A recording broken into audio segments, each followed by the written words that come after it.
I'm in a very strange position right now where I owe much of my success to the most destructive force in my life, which has been the turbulence of my physical and mental illness.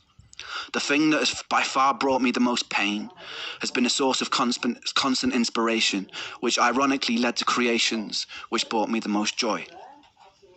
Creating art which means something to somebody else and can potentially be a companion to somebody else in the dark justifies my own pain, and I desperately needed that to be justified. There are a lot of people alive today who live in the dark.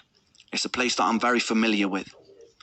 In the peak of my health problems, I was severely underweight. All my meals had to be restricted and blended, and I was so tired that I couldn't participate in life.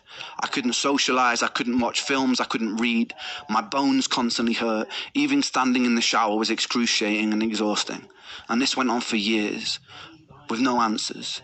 Nobody could have ever convinced me during that time that my pain and suffering would be a source for something good, because it felt insidious. Nobody could have ever convinced me that something constructive can come from hurting every day. But I'm here to tell you that if you are hurting every day, don't be afraid. One thing I know to be a certain, to be a constant law of the universe, is that life is inconsistent. Life is beautiful and life is hideous. Life is kind and life is cruel. Dancing inside this dichotomy and inconsistency makes me know that you won't hurt forever, whether that comes from resolution of what you're going through or acceptance of where you are. You won't hurt forever. You don't know yet whether or not your pain conceals gold.